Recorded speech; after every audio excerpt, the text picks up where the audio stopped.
Oke, selamat sore teman-teman. Kita mulai ya market review kita ya untuk hari Senin, hari terakhir di bulan Juli. Ya, jadi ya berarti besok Agustus ya.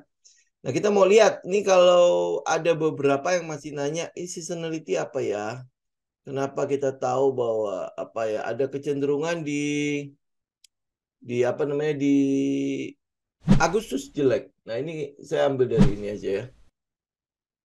Saya ambil dari Stockbit. Stockbit kebetulan ada seasonality-nya, tapi teman-teman juga bisa bikin sendiri kok ini. Ini teman-teman lihat ya, dari Agustus sejak tahun berapa nih? Tahun 99 sampai hari ini, berarti ya sekitar 25 tahunan ya. Teman-teman bisa lihat rata-rata average-nya untuk di Agustus itu sekitar minus 1,91 ya. Jadi ya artinya peluang dia untuk minus itu lebih gede dibandingkan dengan peluang dia untuk hijau ya atau plus gitu. Jadi ini kurang lebih seasonality-nya begitu. Kemudian ya kalau lihat dari indeks harga saham gabungan ini juga sebenarnya wajar ya karena apa pergerakannya kan sebenarnya udah lumayan nih naik gitu kan. Nah, ini tinggal kita lihat point of interest kita. Jadi kalau dia ngebreak itu ya ini memang sebuah sinyal mengatakan bahwa dia cukup bagus, ya kan? Jadi apa ini kalau dia ngebreak berarti ini change of character karena sudah diuji sekali, sudah diuji dua kali, sudah diuji yang ketiga kali. Jadi kalau satu resisten diuji berkali-kali itu bukan menjadi resisten yang kuat loh ya. Dia akan menjadi resisten yang semakin melemah. Yaitu kurang lebih untuk apa namanya untuk sebuah resisten ya. Ini mungkin hukumnya udah dari sana ya. Oke. Jadi kalau dia ngebreak pun ini sebenarnya kita harapkan adalah dia yang masih ngebest. Jadi selama Agustus kalau dia jelek ya dia mungkin nge-build up di situ. Kalau enggak ya paling dia akan koreksi lagi tetapi tidak akan merubah tren itu ya. Oke. Itu kurang lebih untuk indeks harga saham gabungan. Nah, hari ini kita mau bahas apa? Karena memang sampai sekarang belum ada yang menarik, tapi saya mau update kepada teman-teman dua saham ya, dua saham. Saham yang pertama itu adalah Tekim. Saham keduanya adalah saudaranya, ya INKP. Oke, jadi kita kurang lebih akan membahas dua saham itu saja. Nah, saham itu yang kita bahas itu akan berdasarkan teknikalnya saja. Ya, hanya teknikalnya saja. Saya buang dulu ini. Oke, nah sedangkan untuk research yang segala macam, teman-teman lihat sendiri ya. Oke, nah apa yang kita lihat dari Tekim, teman-teman bisa lihat apa yang sudah terjadi pada Tekim itu dia sudah ngebes, ya, udah ngebes. Nah ini yang mau kita cari kan. Jadi setelah penurunan lumayan tajam, kemudian dia ngebes. Ngebesnya itu dari September 2021 sampai sekarang, berarti udah hampir mau setahun tuh dia ngebesnya ya. Nah apa yang mau kita lihat di situ? Yang kita mau lihat itu adalah teman-teman bisa saya buang dulu ini. Nah, ini yang mau kita lihat adalah mungkin kalau teman-teman mungkin tanya ini kenapa dia sampai turun begini ya, sampai anjlok begini, ya karena memang kinerjanya berupa kan dia hampir boleh dibilang sekitar hampir setengahnya atau mungkin udah 60% pendapatannya didapat dari ekspor. Ya, pendapatannya em, sorry sebentar. Ini kenapa nggak connect kok? Pendapatan dari si Tekim itu didapat dari ekspor. Jadi ekspornya apa? Ekspor kertas ya, kertas fotokopi, kertas coating, kertas apa lagi, terus dia bikin notes juga dan sebagainya. Ya, teman-teman bisa melakukan riset sendiri lah untuk si Tekim ya. Jadi yang kita mau lihat itu adalah dia sudah ngebest bahkan sempat breakdown ya. Jadi breakdown ini udah sempat dibawa. Nah, yang pas dibawa itu juga kita udah apa kita juga udah bilang kan, oh kita sedang mau menunggu nih. Ini ngapain nih? Apa dia cuma stop loss hunter? Ya, kenapa? Karena ini kejadiannya itu terjadi pada saat Kumdet dividends ya, Kumdet dividends itu ya, itu yang kita lihat ya. Oke. Nah, sekarang tinggal kita tandai nih daerah base-nya dia. Berarti ini kan kurang lebih set satu ya. Kita mau pastikan nanti pelan-pelan kita pastikan apakah ini benar adalah set satunya atau sebenarnya dia masih belum di set satu. Tapi ini harusnya kita udah cukup bisa confirm kalau ini adalah set satunya. Jadi ini adalah daerah PS-nya, daerah PS di situ. Jadi Bentar, saya tandain dulu. Nah, ini adalah daerah PS-nya. Jadi ada peluang setelah dia nge-break, dia mungkin akan nge-build up daerah sini. Ya, gitu ya. Oke, nah sekarang kita lihat teknikalnya. Setelah dia nge-break ke bawah, kalau teman-teman apply 9 buying test itu, lu bisa lihat pertama adalah ya ini adalah trendline keduanya. Trendline kedua untuk mengkonfirmasi kalau trend sideways-nya kemungkinan besar akan habis. Mungkin akan selesai. Itu sinyal awal. Sedangkan trendline pertamanya itu di sini. Trendline pertama di sini ya. Jadi dia udah menandakan bahwa turunnya selesai.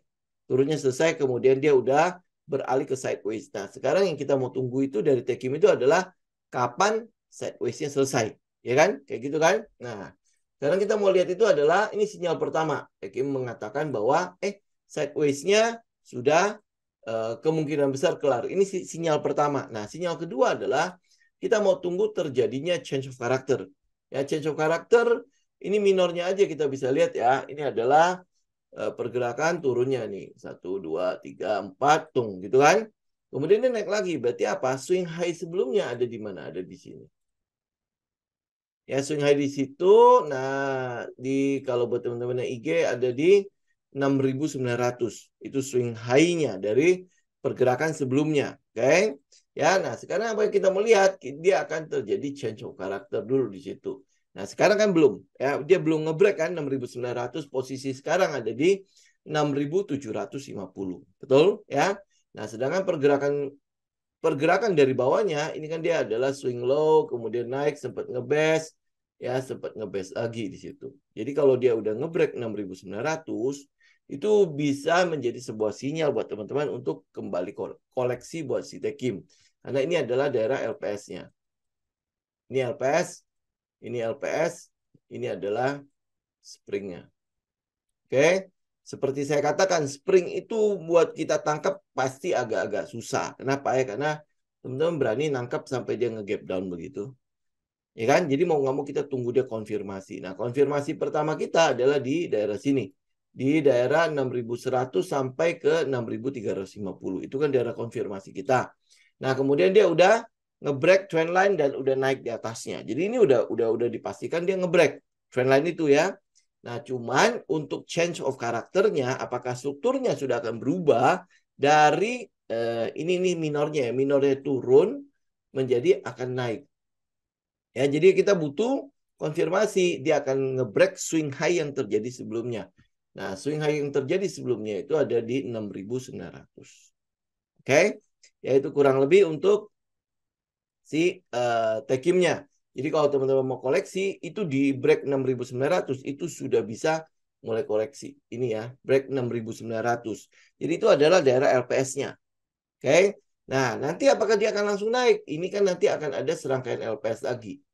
Ya, akan ada serangkaian LPS lagi, kemudian akan ada SOS. Nah, SOS ini akan menjadi daerah terakhir kita untuk melakukan cicilan. Itu ya, itu untuk Tekim nih. Teman-teman melihat ya, teman-teman perhatikan sendiri. Kenapa kita bisa ngelihatnya, kok kayaknya ada yang menarik dari Tekim. Dari teknikalnya memang udah cukup masuk dengan polanya kita dari teknikal. Ya, nah kemudian kalau teman-teman mau cari sedikit research lebih dalam, kan di Q1-nya itu dia anjlok ya. Harganya, pendapatannya itu anjlok seanjlok-anjloknya. Benar nggak? Ya, walaupun penghasilannya masih cukup bagus. Mana ya si Tekim ya? Sebentar ya, kita coba lihat di sini. Saya pakai stock bit aja ya. Teman bisa lihat ya, kalau Tekim key statistiknya ini kan anjloknya ini ya, income-nya itu anjlok dari tadinya di Q yang sama di tahun lalu itu 1,1 M lebih gitu ya. Nah, itu anjlok menjadi cuma beberapa ratus juta. Ya. Benar ya? Jadi anjlok dalam beberapa ratus juta. Ini kan mungkin karena itu ya pendapatannya segala macam untuk pasar ekspornya itu kan paling gede ke China kalau saya tidak salah. Teman-teman melakukan riset lagi ya. Nah, pasar ekspornya itu kalau di China sendiri kan lagi masih COVID, tidak ada pembukaan ekonomi segala macam. Sekarang juga masih slowing down kan. Tetapi kan seiring dengan dibukanya pasar Cina, maka ekspornya kan udah mulai terjadi. Ya, ekspornya udah mulai terjadi. Kemudian yang kasus yang ini pertama ya, ekspor yang turun. Kemudian yang kasus yang kedua yang mempengaruhi kinerja dari si Tekim itu adalah de-dolarisasi kalau saya tidak salah. Ya, de-dolarisasi karena hampir 60% pendapatan Tekim itu didapat dari ekspor. Ya, sedangkan yang berarti 40-nya itu adalah yang dari lokal. Termasuk INKP. Jadi ya sekalian kita ngomong lah, INKP dan Tekim itu kurang lebih pendapatannya cukup besar dari ekspor. Nah, kalau dia dolarisasinya terjadi, sebenarnya itu mungkin ada sedikit efek lah kepada penerimaan pendapatannya dia. Nah, kalau kita lihat sekarang juga dolar kan terus menguat ya. Kemudian rupiah kita terus melemah. Nah, pendapatannya akan lebih besar dari 1,36 juta ini atau enggak? Nah, saya pikir kalau misalnya lihat track record yang terjadi sebelumnya, ini untuk mengalahkan pendapatan ini pasti gampang ya. Jadi harusnya kan akan ada kejutan. Ini penurunannya bukan karena kinerjanya ceritanya. Ya ini kalau kita lihat sekarang ya, penurunan pendapatannya dari Tekim itu bukan karena faktor fundamental mereka. Tetapi ini murni faktor yang mungkin mereka tidak bisa kendalikan. Karena kan faktor COVID ini harusnya udah mulai lewat lah ya. Nah ini yang kita mau tunggu itu adalah nanti teman-teman akan konfirmasi di Q2-nya. Q2 ini sebentar lagi pasti akan keluar. Nah pada saat dia keluar, apakah ini akan ada lonjakan? Karena pasar kan pasti akan memprice in. Ya kan? Nah lonjakannya kurang lebih berapa gede? Karena ini pasti lonjak. Ini sayang aja nih tahun-tahun sebelumnya teman-teman kita nggak punya nggak kelihatan datanya ya. Tapi kalau teman-teman kelihatan datanya, track recordnya menunjukkan bahwa dia cukup bagus gitu loh. Jadi kalau dia anjlok sampai segini itu berarti anjloknya hampir berapa? 80 sampai 90% dia anjloknya kan. Ya kan? Nah, ini anjlokan ini sebenarnya kalau kita mau lihat ya, kesempatan untuk kita melihat Tekim itu tiba-tiba hook gitu loh. Ngerti ya? Ya paham ya, kurang lebih ya. Jadi dia gampang sekali mengalami lonjakan pada pendapatannya gitu. Nah, itu yang kita lihat loh ya. Ini yang kita lihat. Kalau teman-teman punya data yang lain ya silakan tinggal di-share nanti ya. Tetapi yang kita juga pantau dari teknikalnya adalah adanya konfirmasi nanti ada change of character. Nanti kalau misalnya kayaknya baru change of character, kayaknya jangan masuk dulu. Ya sudah, teman-teman tunggu dia boss ya, break of structure. Jadi bosnya itu kurang lebih di sini. Nah, ya nanti dia akan mungkin nanti dia naik dulu sini ya, turun dulu dikit. Nah, habis itu break. Jadi ada yang nanya, bedanya change of character, chok sama si bos itu apa? Nah, chok ini adalah reversal.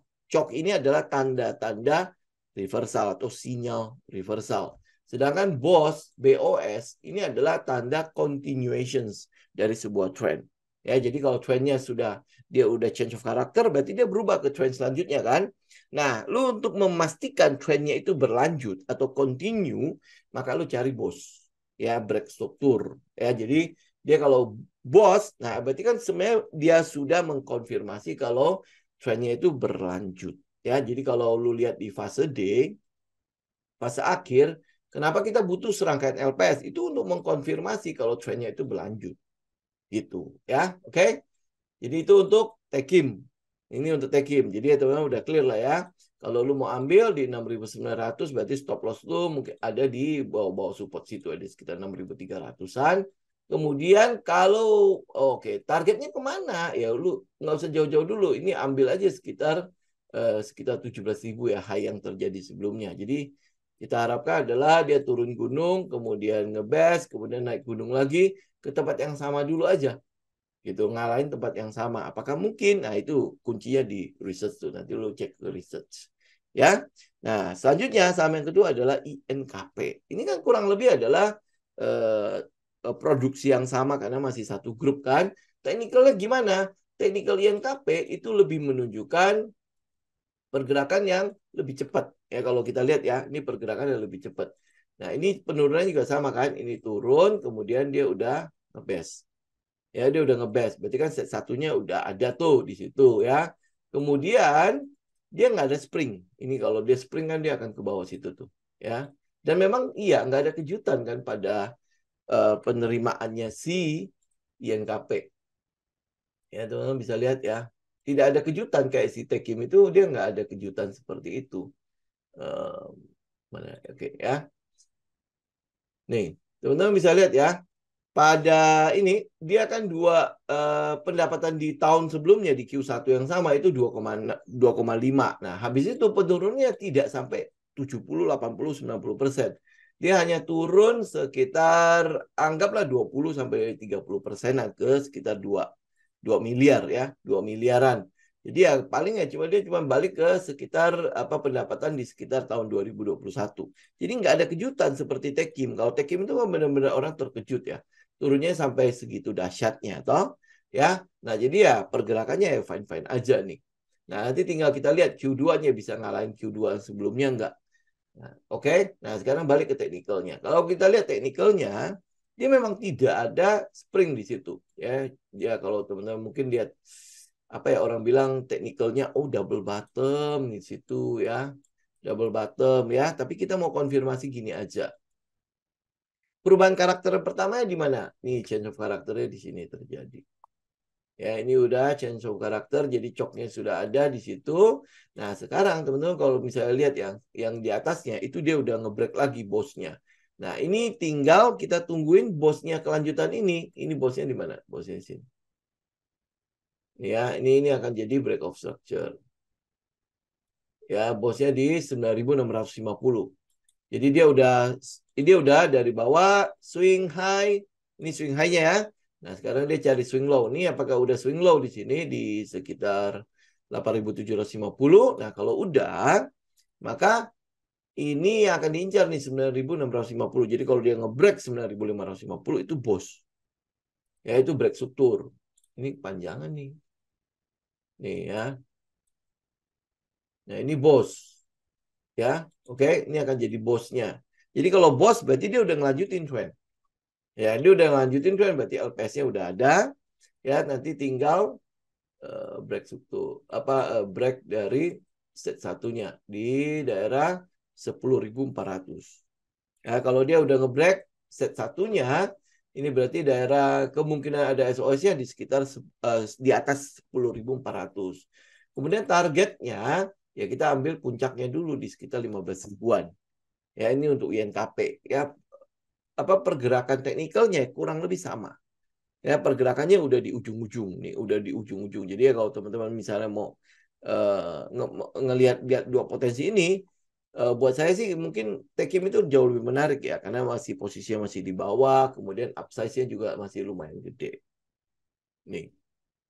Tapi tentu lu harus konfirmasi nanti ya. Nih, teman-teman lihat ya, kalau misalnya saya beli aja di sini. Beli di sini berarti kan posisi stop loss saya di bawah situ. Kemudian kalau saya incar di atas, upsize-nya berapa? Sekitar 1:13. Ya, 1:13. Anggaplah sampai di bawah sini lah kita stop loss ya. 1:7, 7,5 lah. 1:7,5. Sedangkan kalau INKP, kalau misalnya kita buy di break boss-nya, itu di sini, berarti stop loss kita ada di sini. Ya, kalau kita incar di atas, berarti sisa berapa? 1:5,5 lah. Gitu ya. Tapi ingat ya teman-teman ya, jangan silau sama